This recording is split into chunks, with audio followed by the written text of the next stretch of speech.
Inside the Magic, show number 451 for November 25th, 2013.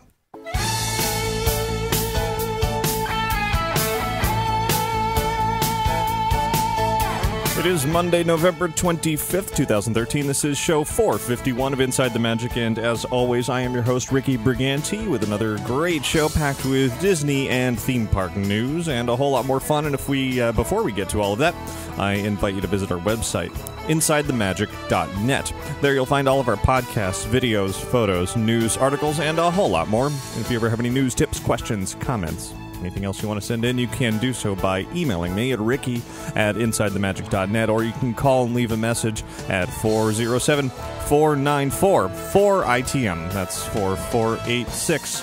And now, let's get on with the show.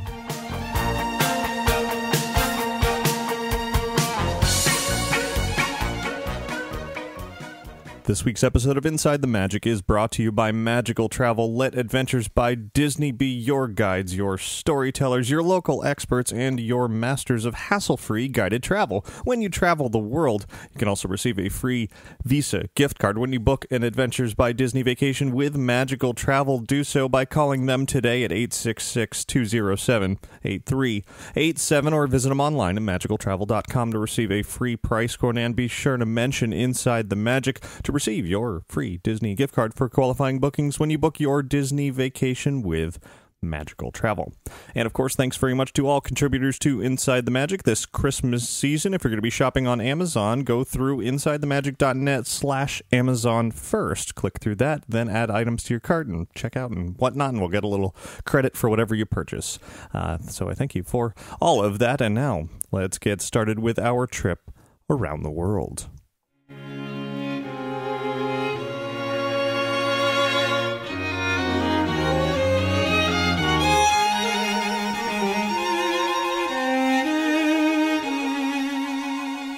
We're going to start off this week's news with some tremendously sad news, actually. It was this week that we learned of the very, very sad passing of Diane Disney Miller at the age of 79. She was the sole biological daughter of Walt Disney and Lillian Disney, sister of Sharon.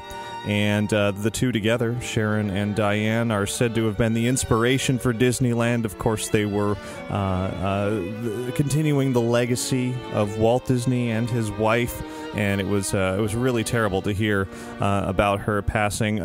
Disney chairman and CEO Bob Iger released a statement on behalf of the Walt Disney Company on the legacy of Diane Disney Miller. I'm just going to read that for you. We are deeply saddened by the passing of Diane Disney Miller. She is remembered by Disney fans around the world as the beloved daughter of Walt Disney, and the one who graciously shared her family history and personal memories of her father. Diane was a fierce guardian of her father's legacy who never hesitated to set the record straight, opening the Walt Disney Family Museum in San Francisco to bring her father's fascinating story to life. In our many conversations over the years, Diane's unique and special perspective about her father only deepened my considerable appreciation for him. Diane was incredibly generous in that regard, freely sharing her personal insights and providing details that deeply deepened our knowledge. And we remain grateful for her many valuable contributions to our efforts to preserve Disney history. She and her sister Sharon have long been recognized as Walt's inspiration for Disneyland, a place he created for families to have fun together. For that reason and many others, Diane will always have a special place in our company's legacy and in the hearts of fans. She was also known for her philanthropic efforts, including playing an integral role in the development of the renowned Walt Disney Concert Hall in Los Angeles to ensure the creation of a unique venue bearing her father's name that she believed would be a, quote, wonderful thing for the city, for the spirit, for the soul. Diane was the wife of former Disney CEO Ron Miller, as well as mother to their 7 children, Christopher, Joanna, Tamara, Jennifer, Walter, Ronald, and Patrick. She also had 13 grandchildren and had the great joy of recently welcoming her first great-grandchild into the world. We send our sincere condolences to the entire family, and our thoughts remain with them during this difficult time. I've had the pleasure of visiting the Walt Disney Family Museum in San Francisco, and it is definitely a wonderful tribute to Walt Disney, the man. It's clear that Diane Disney Miller had a lot that she wanted to share about her family, her upbringing, and really what Walt was like and what her family life was like. If anyone out there listening to this hasn't had a chance, make it high priority on your list. If you are a Disney fan, not just of the parks, but as Disney, the person, the spirit, you will absolutely adore everything that she poured into the Walt Disney Family Museum, and it's wonderful that that we have that as part of her legacy that she has left behind. In fact, I'm going to play you a clip from the grand opening of the Walt Disney Family Museum a few years ago. This was shared with us by Pat back when it opened. It's just a short clip of what Diane had to say there at this grand opening. I'd like to introduce my mom, Diane Miller.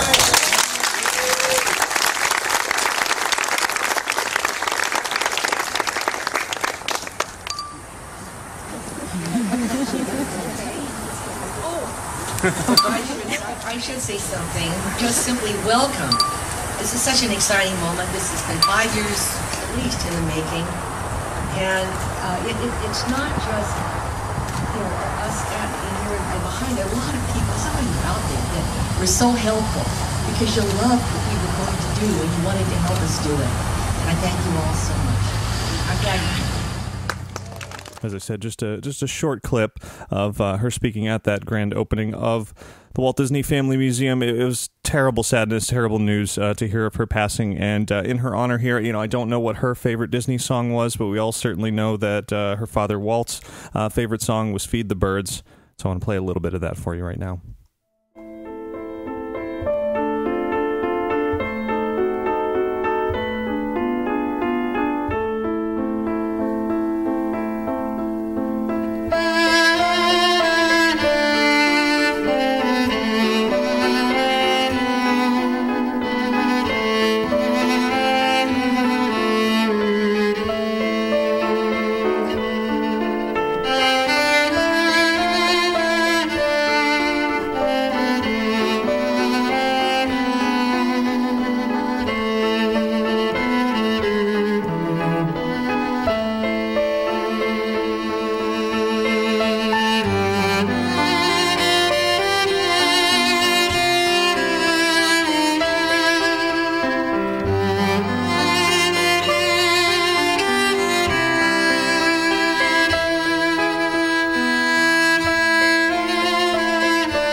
Diane Disney Miller will certainly be missed.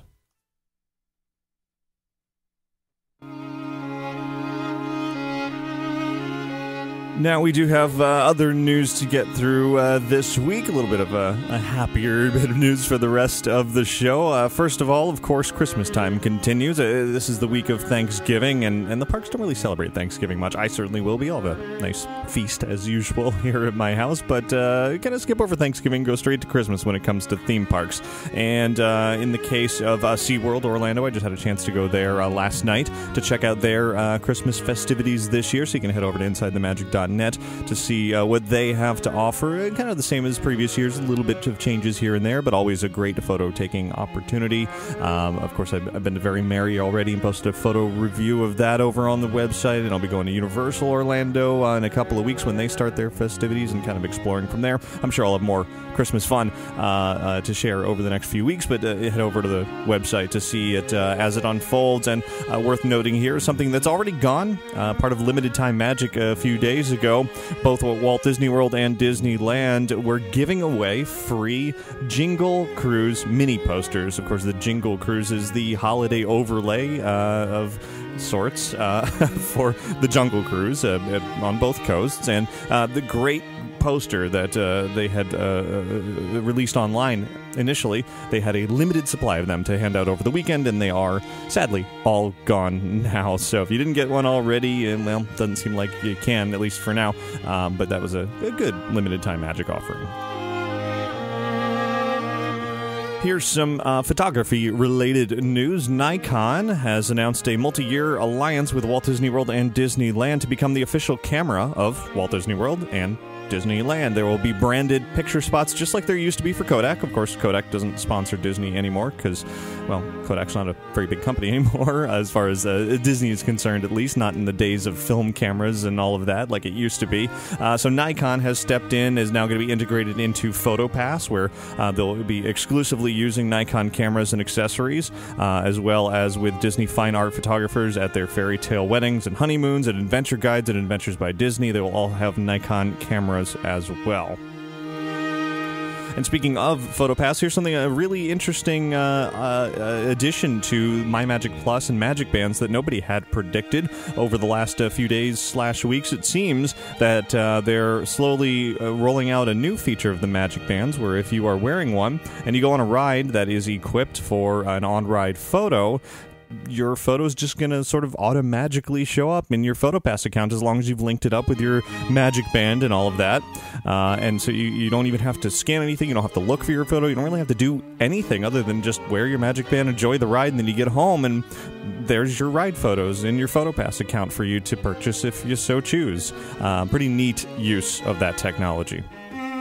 Of course, the Magic Bands have not reached any kind of an official rollout yet. It's still very much in testing, so I'm sure we'll be surprised by a lot of features of it in the coming months as it gets closer and closer to some sort of official launch. Let's move to Disney Cruise Line now, where they made an announcement recently that they debuted a new feature aboard the Disney Fantasy on the 7-night itineraries. It's in the Royal Court restaurant, and it's something called Royal Tea.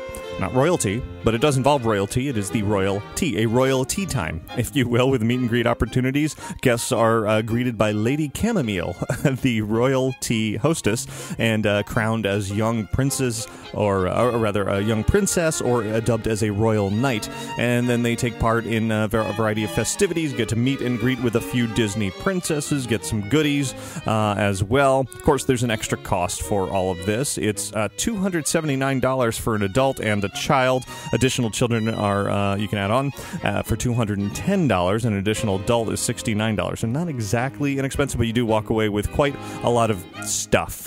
Girls can leave with a My Disney Girl doll, a memory book, a jewelry box, and other special gifts. Boys will receive a shield, a Duffy the Disney Bear, and a few other surprises. And, of course, photographs with the princesses as well.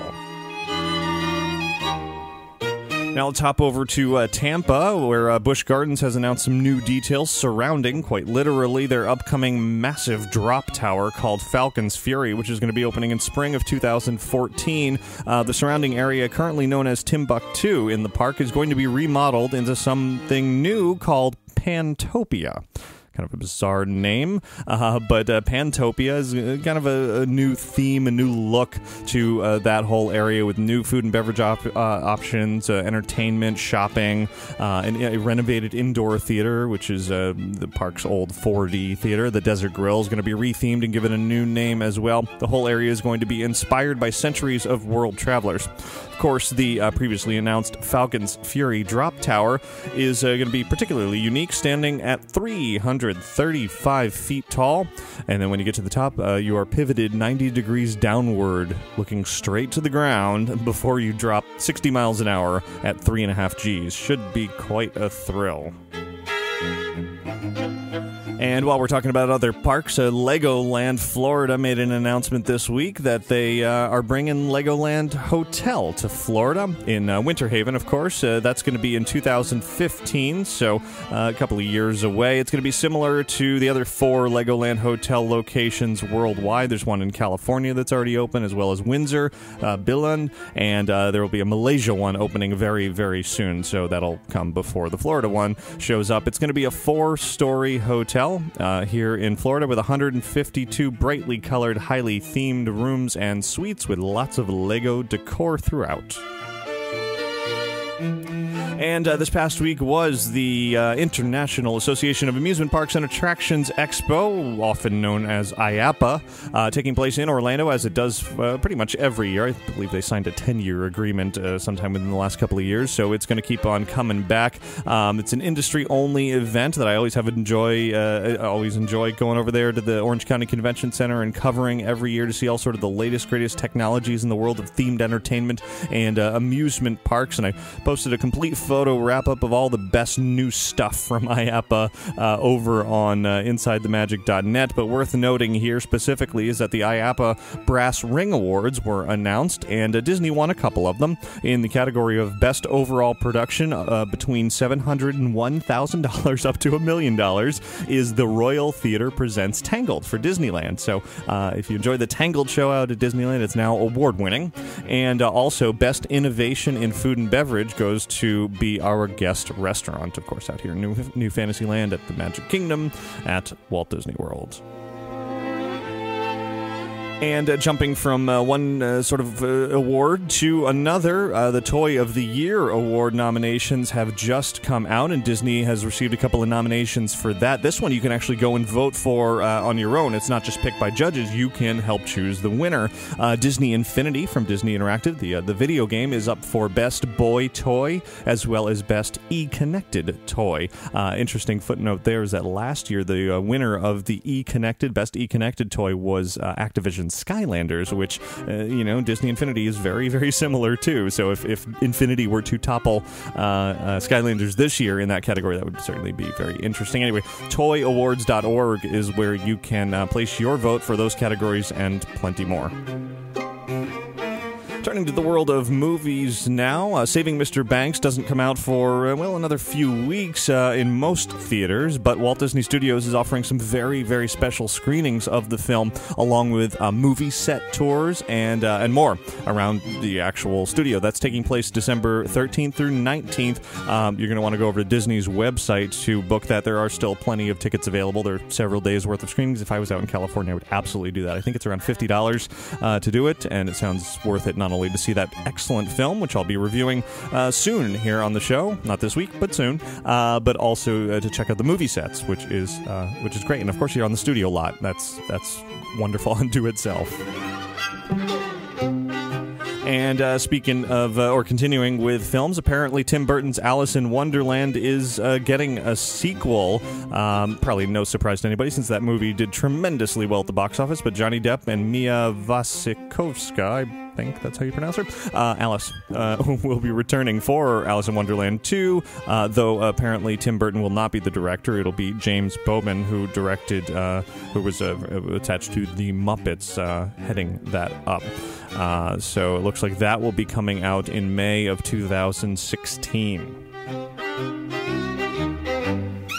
Actually, I mentioned Disney Infinity just a minute ago, and some new releases have come out for that video game. For all of you who, since it was launched in August, have been clamoring for more female characters, they've finally met that the response of Rapunzel and Anna and Elsa from Frozen, and Vanellope von Schweetz, which is a great character for the game. Not that the other ones aren't, but she is particularly enjoyable, especially because Sarah Silverman did a lot of ad-lib improv and threw in a lot of funny lines and that kind of stuff. And Wreck-It Ralph is available too, as well. All those are either have already come out or are coming out within the next day or two. Various exclusives to Target and Best Buy and Walmart. They're all over the place. But if you head over to InsideTheMagic.net, not only can you find all of those details, but also interviews with some of the game's developers as to why it took so long for them to come out with more female characters, and some more tidbits of information surrounding Disney Infinity. And that's actually about it for news this week, other than one extra note that I wanted to make. Actually, two notes. One is that just this past week, we have passed 100 million total views on YouTube. So thanks to everybody out there who has watched our many, many YouTube videos. There are still, of course, many more to come, but 100 million, that's a pretty good milestone. Also, over on Facebook, we are just approaching within 1,000 or so of 100,000 likes on Facebook. So those of you who are Facebook fans, or you've liked it, or whatever you call it over there, thanks very much. If you haven't already done that, find Inside the Magic on Facebook. It's just facebook.com/InsideTheMagic, and click the little like button. Help us inch our way closer to 100,000. And that'll do it for your news from around the world this week.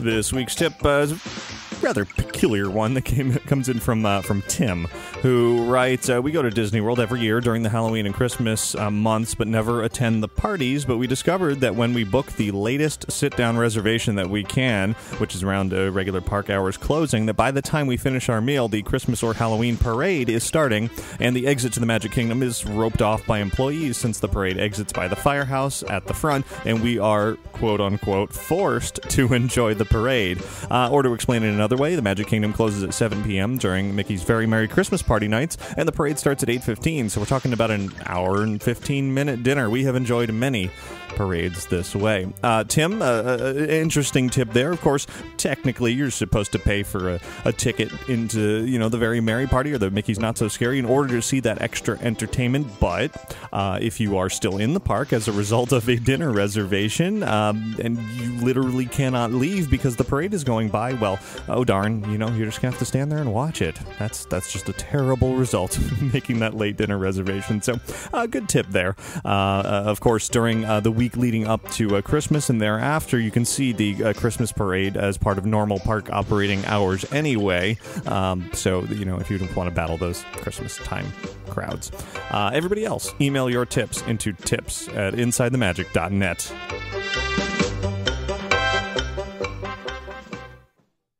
Coming up, I've got some fun from a recent convention to share, but before I get to that, I would like to talk about capturing magic, the iPhone apps that are the ultimate tool for documenting and recording the magic of your Disney vacation. Whether you are in Anaheim at Disneyland or you're out here in Orlando at Walt Disney World, Capturing Magic offers a helpful list of photo opportunities and memories to capture before, during, and after your trip. It's the perfect way to ensure that you don't miss any of those magical moments, because while you're in the park, the app's actually going to remind you of any of the photo ops that you've picked in the app, and when you're near those locations, say, hey, take a picture. And then when you take it, you can mark off who's in it, what camera you used, and then later you can organize all those photos quite easily.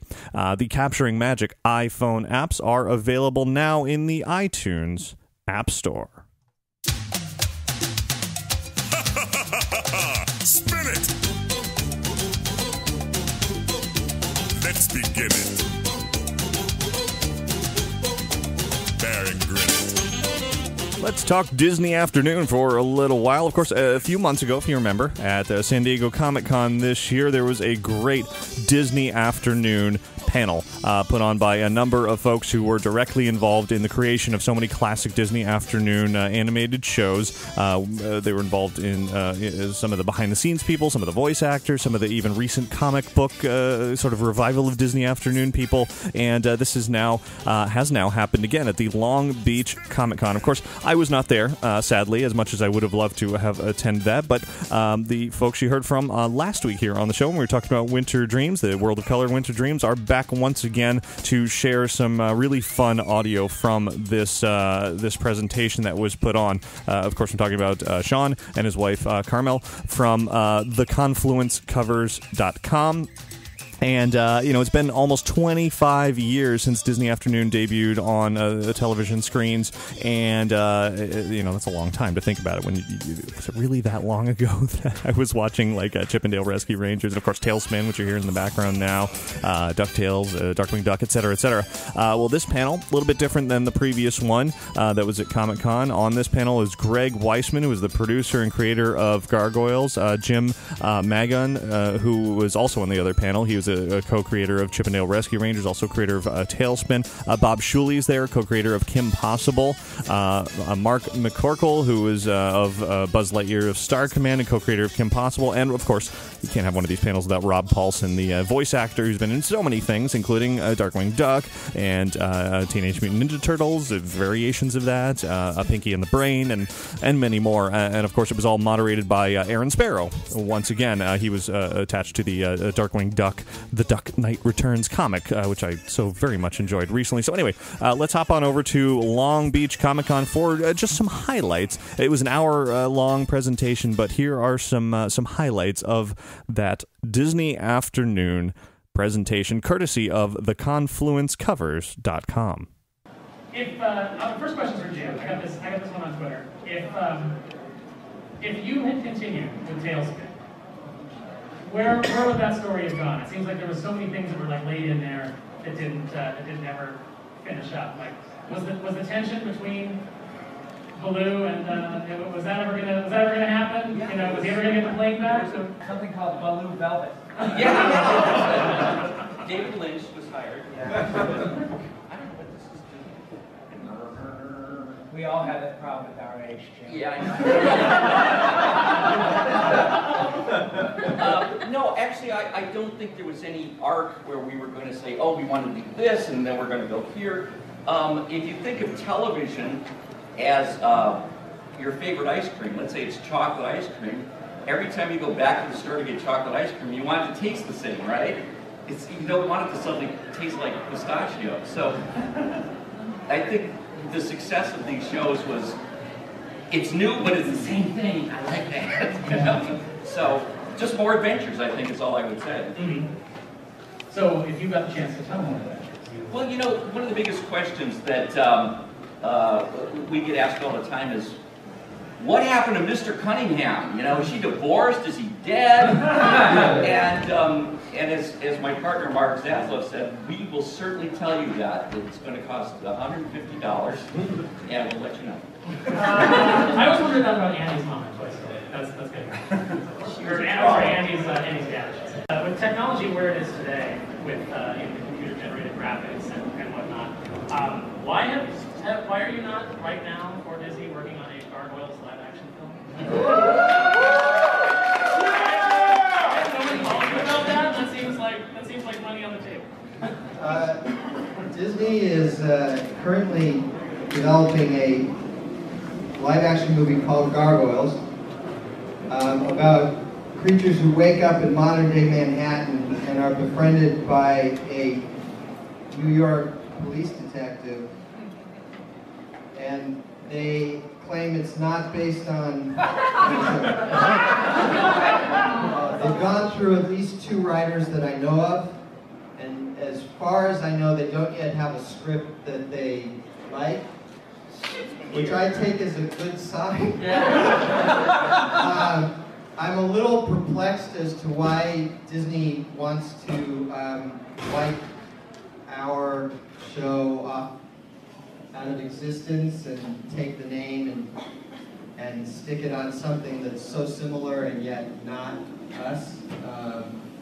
It's a little mind-boggling to me,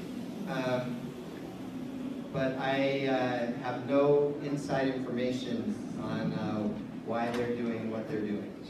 Well, if only there were a writer that would write a good Gargoyles script. If only they knew somebody. I have suggested myself on occasion over the last 19 and a half years. So actually, Michael Reeves was the story editor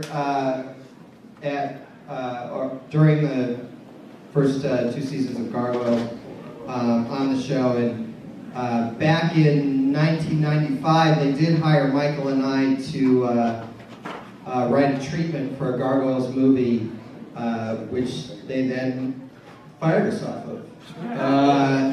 And back then it was actually a Gargoyles movie based on the show, but now it's not. And beyond that, I have no information. So I definitely think, with today's technology, you could make a phenomenal live-action Gargoyles movie with Keith David as Goliath, and Marina Sirtis as and Jeff Bennett, and all those guys. I have no doubt whatsoever that we could do that. But Disney owns it. I don't know. Disney owns it. It's completely up to them. I mean, all these shows, if it were up to the people up here, they probably never would have ended. And it's just never up to us. I get a lot of tweets in particular really angry at me for canceling Gargoyles or canceling Young Justice or Spectacular Spider-Man as if like that was my call. Yes, I like being unemployed. Thank you. We get the ones that accuse, are you out of ideas? Yeah. Very angry. Yeah, very vitriolic. No, I found that's true. People generally do not know how these things work. We get that all the time, even with the comics. It's like, why did the comics stop? Why aren't there new comics? And it's like, it's not up to us. I think, in the old days, the magic number was 65. 65 episodes of something was enough that you could show it 5 days a week, all through the year. And then networks and syndication felt that was enough.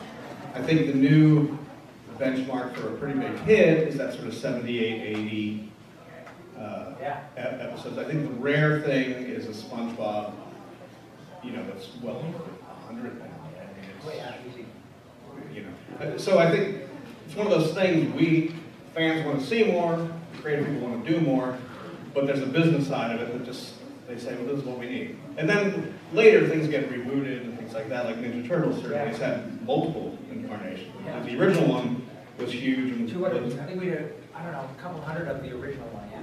And then there were a couple reboots, and then current Nickelodeon reboot. Third season of 26 of that one. So. Yeah, so sometimes that's what it takes too. A little bit of time goes by, and there's nostalgia.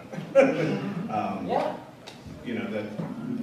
people who did watch it originally maybe now have kids, and I have my grandchildren love watching DuckTales and Rescue Rangers. Oh, yeah. So it'd be nice, I think, if Disney was smart, I think they would reboot DuckTales would make a great CG show. Here's the good thing, though, they'll never call us. No. Well, the interesting thing is that, DuckTales just had huge success re-releasing the game through Capcom. Yeah. Right. So not only, and I don't know the exact numbers on it, but I know one of the guys over at, that designed the game said it was very well received. Yeah. So I believe they're actually working on some of the other Capcom games, like Rescue Rangers and maybe Darkwing Duck. But when you mention Ninja Turtles, this is literally a property that's never really been out of the public eye since its inception. It's been there in some kind of form, and it's like we'll keep eating it up. It's like shut up and take our money. And so it's funny because it's such an evergreen property, and Disney has all these evergreen properties, and so many of them fall by the wayside. And I understand wanting to do new things and things like that, but especially now with Netflix and all of the ways you can deliver these products to people, it seems like the time is right for that kind of. Now I'm just getting upset. Join the club. I do think one thing that's really changed since when we started the Disney Afternoon is the lack of a Michael Eisner. Because when I started at Disney, and Jim had already been doing this for a while, Michael personally chose every show. So when I was running series development at Disney, which is what I did until I developed Gargoyles and then moved over, every 6 months I'd go up in front of Michael with 5 or 6 shows, pitches, and he would kill most of them, which, meant they're dead, but he'd pick 1 or 2, because he had a vision. Yeah, he'd pick 1 or 2, and what was great And I don't think we appreciated it at the time, because what we'd see is he's killing 5 of our babies, you know, kind of thing. But what we didn't realize at the time is he'd pick one show and he was Michael Eisner, you know? So if every division either got on board or got out of the way. And then as conflicts started up at Disney between Eisner and Katzenberg, and between Roy Disney and Eisner and stuff like that, even before Michael left, he was accused of being a micromanager, and so he stopped choosing the shows, but he didn't choose one person to replace him. It became a committee who decided on which shows were going to go, and it's much, much harder to sell a committee on anything, because all it takes is for one person on the committee to say no, and you can watch like wildfire around the table as everyone starts to doubt and wonder. They don't want to be the one guy who said yes to something that bombed. And it really creates this culture of fear that the moguls didn't have to worry about. If you were a mogul, and Eisner was maybe one of the last of the moguls, if you said do it, everyone would just do it. And nowadays, everybody's got to agree, and then they all, even when they all agree, you'll see 4 or 5 divisions sort of go, yeah, well, we were never that big on that. Yeah, and so there's a lot of talk at these giant companies about synergy, but a lot of time it is just talk. And it gets very disappointing when you're working your butt off on a show, doing these crazy hours, and then you see that show's not being marketed, or you know, it's not being licensed across the board and this kind of thing, and you don't necessarily see all the support. And that's what I really feel changed when Michael sort of stepped away and then ultimately left the company.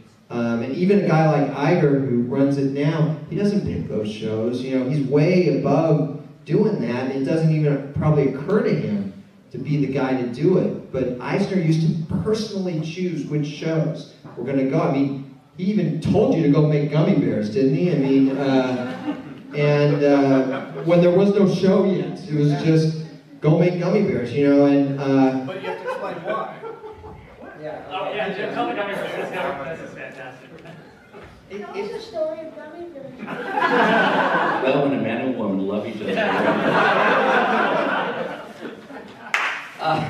Eisner had literally just taken over the company a week or so. And we went to his house on a Sunday morning in Beverly Hills, and and he's taking numbers for the movie Country with Jessica Lange, because it had just opened. He wanted to know how the movie was doing, even though he had nothing to do with it. He'd just taken over the company. So he sits down on the couch. His kids are in the kitchen watching TV and eating cereal in their pajamas. I mean, it was crazy. And he says, my kids just got back from camp, and they were talking about some candy they really like called gummy bears. And he looks at me, he doesn't know me from Adam, and he says, make me a show called Gummy Bears. and I'm thinking, we all went down to this coffee shop, and we said, is he insane? I said, we have a show where the main characters get eaten every week. Always fun to hear creators of such beloved classics talk about their work and sort of the behind-the-scenes details of what went into it. And I've got a little bit more to share now. Things diverged a little bit at some point during the presentation, as they tend to do at conventions. And the question was asked of voice actor Rob Paulsen, how he got started in the business, and then kind of went on and on throughout the years of his career. And some of it's Disney-related, some of it has absolutely nothing to do with anything that we normally talk about on the show. But it's still quite entertaining. Anybody who grew up with any of these shows, be it Disney Afternoon or Ninja Turtles or Pinky and the Brain or any of these sort of classic animated shows, you'll definitely recognize Rob Paulsen's voice for sure, but also be very entertained by his stories, even if they're not all Disney. So let's hop back on over there for a little more fun, courtesy of actor Rob Paulsen. How'd you get into voices? Oh, thank you very much, Jim. I don't know this. Well, you don't know this? No. Hi, I'm Rob. I'll be your turtle and your Yakko and your Pinky and your Donatello and your... I'm very fortunate to be up here with this auspicious group of people. Many of whom have given me work and helped me pay my mortgage, and maybe will in the future. Thank you very much. I grew up in Michigan and wanted to be a hockey player, and then fortunately, when I was about 17, I learned that I had neither the talent nor the temperament to do that as a result of some big, strong kid from Winnipeg who beat the living Christ out of me. And I thought, okay, so my next passion was to perform, and I moved to Los Angeles back when virtually all of you were not born. I didn't come here with the idea of doing voice work. I came here ostensibly to be a live action actor and started getting work in that part of the business. And then I had the opportunity to read for G.I. Joe and Transformers back in 30 years ago. So those were the first shows I worked on, G.I. Joe, Transformers. It didn't take me very long to realize that there are 1,000,001 average-looking white guys with SAG cards in L.A. And so to be able to do a job in which I'm not limited by the fact that I am a middle-aged white guy, that it's wonderful. I have been so fortunate to work with these guys on shows. I think I did 3 or 4 of your show. I did a whole bunch of things. You guys gave me tons of work, and I promise you, the best thing about this job is this: to be able to now. I think we touched on it a bit that we're all old enough to have been around for a generation, but young enough to still do this and be able to travel around and really reap the rewards of meeting you guys, like my beautiful friend Karina, who's here, and her dad, and I get a chance to actually come and shake hands with people who grew up watching what we did, and often now you get a chance to meet people and their children who grew up watching what you did, and by and large, it is a very happy experience. I say, hello, nurse. You do that. Or, no, and you do that. And so we are so profoundly grateful to have been able to pay our mortgages doing what used to get us in trouble in high school. And really, really, truly, it is profoundly gratifying to meet you guys. So thank you very much for giving us an opportunity to do this.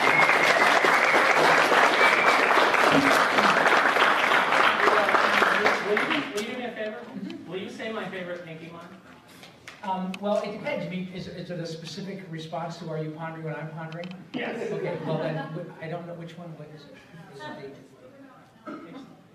the... Oh yeah. Okay. Then you have to ask me and say, "Pinky, are you pondering what I'm pondering?" I can't do Maurice LaMarche. You don't have to. Trust me, many people have done Maurice LaMarche. And he would love that. He would say, yes. So,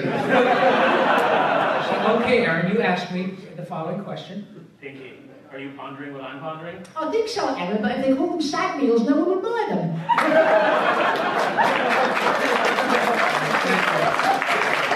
I have to pay for doing this. When you walked in to create Pinky, I know we're getting off Disney, but that's fine.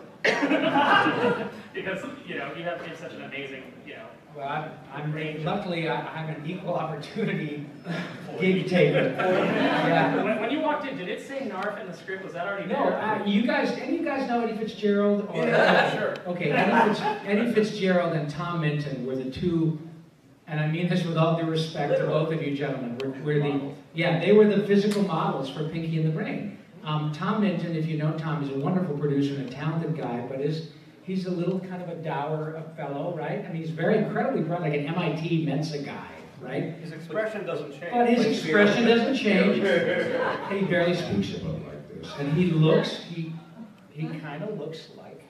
I love you, Tom, And Eddie Fitzgerald is kind of bouncing off the walls and used to say things in pitch meetings like, and then the guy comes through the wall, and he does this, and then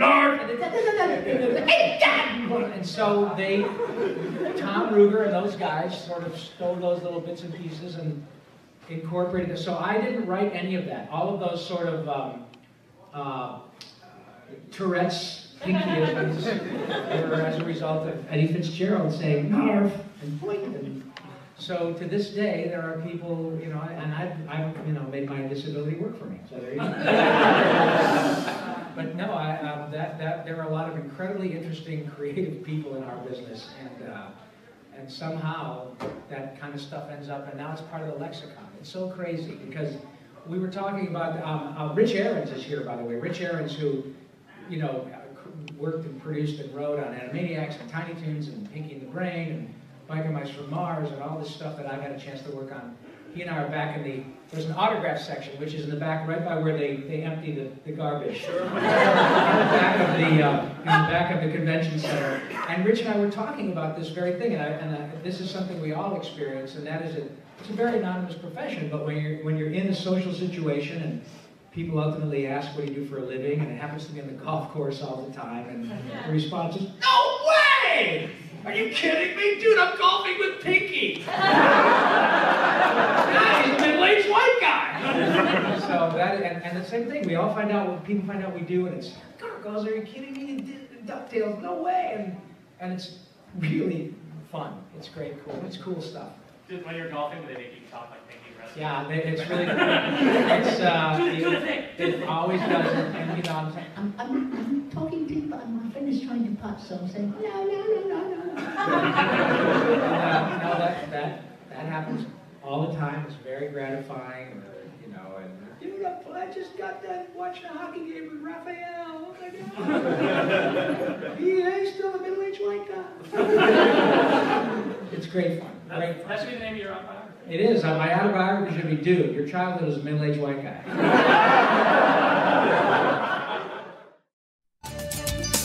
And if you want to catch the rest of that presentation, it was about an hour long or so. That was kind of just some highlights of everything. I head over to the confluencecovers.com and check out their YouTube channel. You'll be able to see that and even more from Long Beach Comic Con. They do a great job with covering all kinds of conventions, so be sure to check them out. Thanks to Sean and Carmel for offering up that fun audio.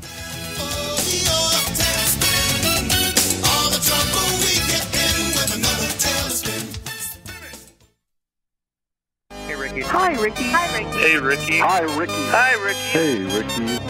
Ricky, this is amazing. Ladies and gentlemen, boys and girls. Inside the Magic Listener Feedback.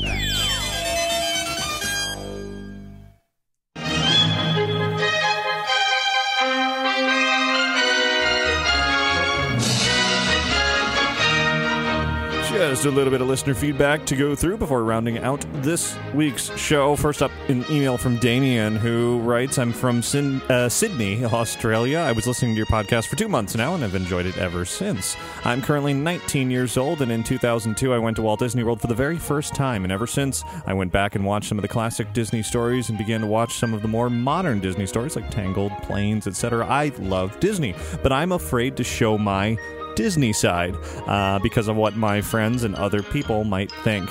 Could I please get some advice?" Well, Damien, thanks very much for the kind words, and I wouldn't be too afraid about it. Sure, there are those in the world who might think, "Oh, Disney, that's for kids, that's silly, that's stupid, that's childish," and my response to that is no. Who do you think makes these things? I mean, the people behind these amazing Disney creations are talented artists and actors and directors and producers and every other, Imagineers, engineers, everything. Every job there is on this planet is perfected in the world of Disney. Sure, the target audience for a lot of what Disney does may be all ages, to put it one way. A lot of people would say, "Oh, well, that's for kids," but really it's for all ages. It's something that kids can enjoy. It's something that adults can enjoy. It's something that everybody can enjoy if you just let yourself enjoy it. And, people try to put on adults sort of perspective or a tough guy attitude or, any number of things. And, it's as simple as if there are people who feel like, who are going to judge you for being a Disney fan, well, you don't want to be around those people anyway, because they're probably boring. They're probably, sit at home and have no fun. And Disney brings out a nice sense of just enjoyment, and it's very light and friendly. And, you can't be like that all the time. I'm certainly not. I'm not Disney, 100% through and through all the time. But I can still enjoy it. You can have that balance. You're allowed to enjoy Disney and other things as well. There's no reason you should just have to, put it aside because others think, oh, that's silly. So my response directly to you is go for it. Put on a Little Mermaid shirt or an Aladdin shirt or whatever. Go watch planes. Go watch Tangled. It doesn't hurt anybody except for yourself if you decide to ignore it. If it's something you enjoy, then there's no reason to prevent yourself from doing just that. Like a rainbow. And now let's go over to a voice message from Matt. Hi, Ricky. This is Matt. I've been getting to your website for news and updates, but I've only been listening to the podcast as of recent. And I have been to Disneyland for almost every Saturday for the long 17 years of my life. And I was only there about 2 weeks ago. And I noticed that Bits on the Ranch is closed down for remodeling. But I also noticed that Fantasyland has been mostly closed down as well. I was wondering if you knew anything about that, if they were going to do the new Fantasyland, if maybe the mine cars are coming over here to California. That would be great. And you have a good day, Ricky. Thanks very much for that call, and no, I wouldn't get your hopes up too much as far as grand plans out there. In fact, Fantasyland already got a new Fantasyland overlay a couple of decades ago out at Disneyland. Really, we're playing catch-up out here in Orlando. We've had that silly Renaissance theme for quite a while. It was all right, but new Fantasyland's looking great. So no, the mine train, the Seven Dwarfs mine train that's not heading for Disneyland. I think they're just doing some sprucing up out there, and certainly Big Thunder Mountain is undergoing a refurbishment that it's on its way to completion. Everyone's looking forward to seeing how that turns out, and so on and so forth. So no, unfortunately, you don't have any sort of major projects that are going on out there just yet, but I wouldn't be surprised if things get announced sometime in the coming months, because there really isn't anything major going on at Disneyland right now, and that's kind of rare. So I'm sure we'll hear of something soon, but no, not specifically Fantasyland. Next up is an email from E.T., who writes, I was catching up on the last few shows, and you mentioned that you prefer the key card to the Magic Band. And I found your comment about not wearing a wristwatch regularly interesting, and probably a factor for many people on whether they will like the Magic Band. I stayed at Pop Century a couple of weeks ago, and we were given the Magic Bands as a key card, and the cast member at check-in told us that the key card was just in case we were having issues with our Magic Band to get in our rooms. My friend, who also does not wear a wristwatch, found the Magic Band annoying and generally kept it in her bag and would fish it out when needed. On the other hand, I'm used to wearing a watch every day, so when I put it on, I didn't even notice it. I even forgot to take it off when I went to bed. I loved the Magic Band. I liked having one less thing to pull out when I was in the parks. I liked to charge everything to my room, and the Magic Band was easy to use. Just tap, punch the pin, and at the end of my trip, all the charges were clearly shown on my hotel bill. They even offered to sync my friend's credit card to her Magic Band when we checked in so that we could both use it and to make charges on our own cards. I was even able to add my 10-day ticket to my Disney app, which synced to my Magic Band without any issues, and once it was linked to my reservation, I was able to make my 3 FastPass reservations easily. So yeah, it sounds like the Magic Band is working out. The whole My Magic system and the FastPass and all of that is working out for some, whereas others may have some difficulty. I know they are still working out a lot of the details out there. Of how it all is coming together, how the FastPass Plus system is going to work, etc. Whether you need your Magic Band or you don't need it, or you can use your key or you don't use your key, and this is why they're going through all of this testing. So it's just that it's testing, and we'll see how it goes. I personally haven't even used the Magic Band yet because I don't really want the guinea pig experience. I'd rather just wait and not have my own opinion sort of changed by everything not working properly. I'm going to wait until Disney essentially says, hey, now's the time for you to go and try this. Those who are sort of going to the hotels and staying there right now, it all seems like part of the regular experience in the park, but it's very, very much still in testing, and things could change dramatically between now and even a week from now as far as how everything works. So for me, I'm just going to wait a little while before trying it out, but the reports have been rather mixed from everybody. Some have done it successfully, and some have had a few problems, to say the least, here and there. Now let's go back to a real short voice message. Hi, this is Jeff and Janet from the D23 first night of Frozen at the El Capitan We're about to see if your movie review holds up, Ricky. Thanks, Ricky. Bye. Well, thanks very much for that call. Sounds like you were about to have some fun and see Frozen at the El Capitan. However, you neglected to call back and let me know what you thought of the movie afterwards. So, Jeff and Janet, if you're out there listening, why don't you give a call again? You obviously have the number, and let me know what you thought. See if you agreed with my thoughts on Frozen, or if you had any to add to it. And also, I'd love to hear about the experience that the El Capitan Theater had put on for D23 members. And lastly is an email from Armando, who has two questions. Well, a statement and a question. The statement first is that Menchie's Yogurts also carries Dole Soft Serve, although it is seasonal. And then the question is, what is your favorite Disney movie of all time, including Pixar? Well, Armando, of course, that's right. I always forget that Menchie's has added the Dole Whip-ish flavor to their lineup anytime anyone has mentioned over the last few months that they've found Dole Whips somewhere. Menchie's a good place to go as well. Of course, Disneyland and Walt Disney World are the best places to get it, and the Dole Plantation out in Hawaii. As far as my favorite Disney movie of all time, it's tough to say all time because there are so many differences over the years, and as you said, including Pixar, and I can't compare Pixar movies to classic hand-drawn traditional Disney animated films. They're so different, and I guess if I really broke it down, you could think of just in terms of character and story. In that respect, you can compare them. As the grand package, it's so hard to compare a modern film to one from 50 years ago. So as far as the classic films from the world of Disney, Sleeping Beauty is definitely up there for me. I think it's a gorgeous film. I love the characters. Moving on into the sort of Disney renaissance of the 80s/90s, I really love Aladdin and The Little Mermaid. I watched those endlessly when I was growing up.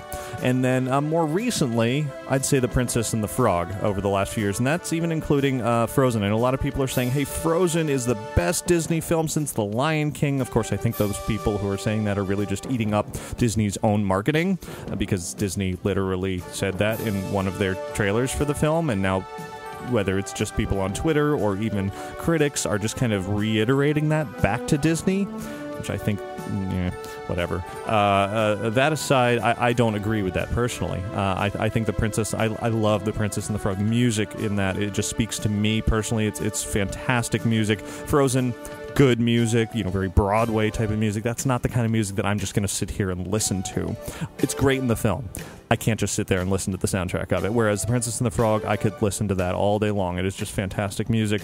Tangled's also very good. I wouldn't, So anyway, you're asking for my personal favorites. That's probably sort of my three very broad categories in there. But of course, there are many, many other favorites throughout the years. Even as something as simple as DuckTales, the DuckTales movie, just because it's DuckTales. It's kind of just an extra long DuckTales episode, but just for that reason, that's cool. So it is tough. I don't like to pick favorites very much, but anyway, that'll do it for listener feedback this week.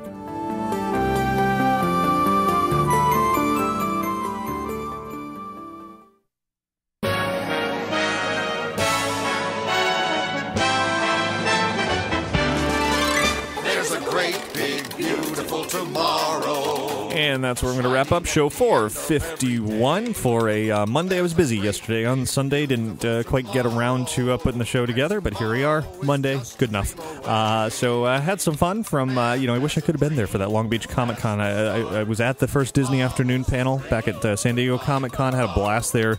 Seems like that panel was just as fun in Long Beach as well. And hopefully they'll be doing more of that type of thing. It's all, I love hearing these behind-the-scenes stories of the Disney Afternoon shows because I would watch those so often. I mean, I still do, but not, when I was growing up, it was just Disney Afternoon all the time. That, and, a number of other shows, of course, but I grew up with those shows, so it's so great to hear how all of that was crafted and put together. Anyway, I do want to thank Magical Travel for sponsoring this week's episode of Inside the Magic. You can find out more about their services by visiting magicaltravel.com. Also, don't forget to search the iTunes store for Capturing Magic, the pair of iPhone apps that'll help you capture those magical moments when you're at Disneyland and Walt Disney World. Here's something I have not put in a plug-in for quite a while here on the show, lanyardlab.com. This is my day-to-day business when I'm not doing Inside the Magic. Just, my normal everyday business is making custom lanyards. You can go to lanyardlab.com and see all the different styles and custom lanyard options that we have available. You can request a price quote today to see a free digital preview of your lanyard design as well. And of course, between episodes of this show, visit InsideTheMagic.net. It is your source for Disney and theme park news, not only including show notes and links and background music listings and all related videos and all of that to each week's podcast, but also lots of other videos and photos and articles. And find us on Twitter and Facebook and YouTube, and keep up with all of it throughout the week. So thanks to all of you for listening each and every week. Have a magical week. Bye. So there's a great, big, beautiful tomorrow shining at the end of every day. There's a great, big, beautiful tomorrow just a dream away.